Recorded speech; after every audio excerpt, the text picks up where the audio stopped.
ماہر بین الاقوامی امور ہما بقائی صاحبہ نے بھی ہمیں جوائن کر لیا ہے۔ ہما، آپ بتائیے گا کہ پاکستان کی جو کامیاب سفارتی میزبانی نہ صرف دونوں ممالک کے درمیان تعلقات بہتر بنانے میں مددگار ثابت ہوگی بلکہ پاکستان کی جو عالمی سطح پر سفارتی اہمیت کو بھی کس طرح سے اجاگر کرے گی؟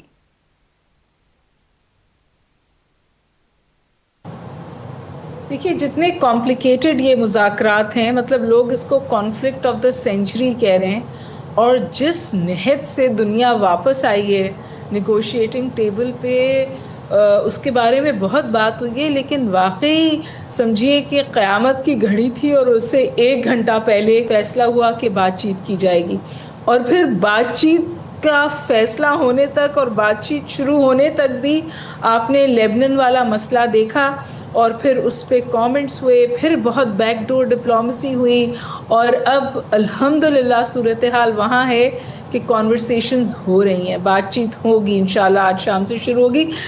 میرا ذاتی خیال یہ ہے کہ فریم ورک تو سامنے نہیں آیا ہے، پوائنٹس آئے ہیں، وہ یہ ہے کہ یہ انیشلی سیپریٹلی ہوگی، ڈائریکٹلی نہیں بٹھایا جائے گا، بیک اینڈ فورتھ ہوگا بیچ میں، اور پھر سبسیکوینٹلی سائیڈ لائنز پہ ہو سکتا ہے میٹنگز ہو جائیں، اور جب ایک گراؤنڈ بلڈنگ ہو جائے گی پھر شاید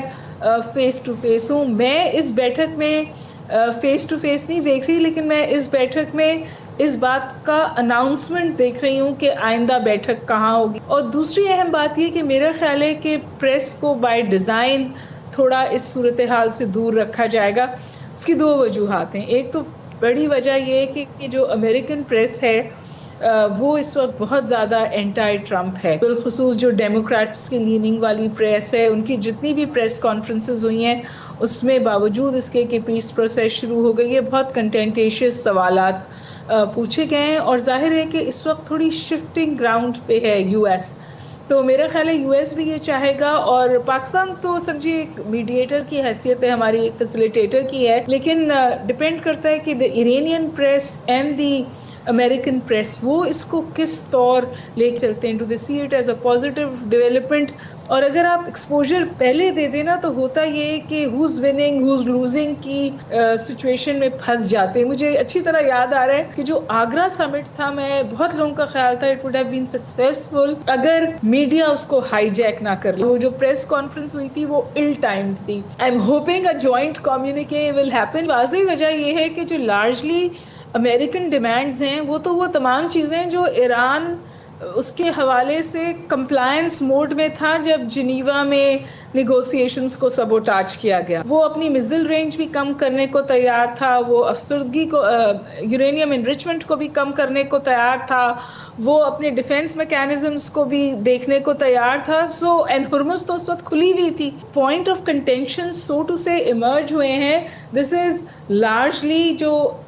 unrelented use of force ہوا اس کانفلکٹ میں، اور اس نے ایرانین پوزیشن کو مضبوط کیا ہے۔ تو میں یہ سمجھتی ہوں کہ کچھ چیزوں پہ ایران گیون کرے گا، لیکن ایک چیز جس پہ ایران گیون نہیں کرے گا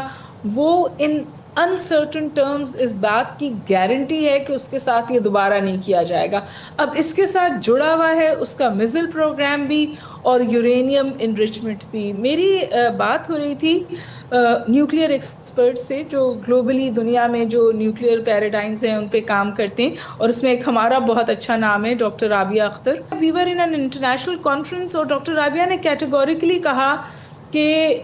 ایران کا نیوکلیئر سٹانس میں ضرور تبدیلی آئے گی، اور وہ اگر نیوکلیئر پاور نہیں بنے گا تو وہ نیوکلیئر تھریش ہولڈ اسٹیٹ ضرور بن جائے گا۔ اس کا مطلب یہ ہے کہ جو اس نے خاص سنا ہے پچھلے دنوں میں خاصی سبسٹینشیل انریچمنٹ کی ہے باوجود اس کرائسس کے، وہ اس انریچمنٹ سے شاید دستبردار نہ ہو، تو یہ میں سمجھتی ہوں شاید بون آف کنٹینشن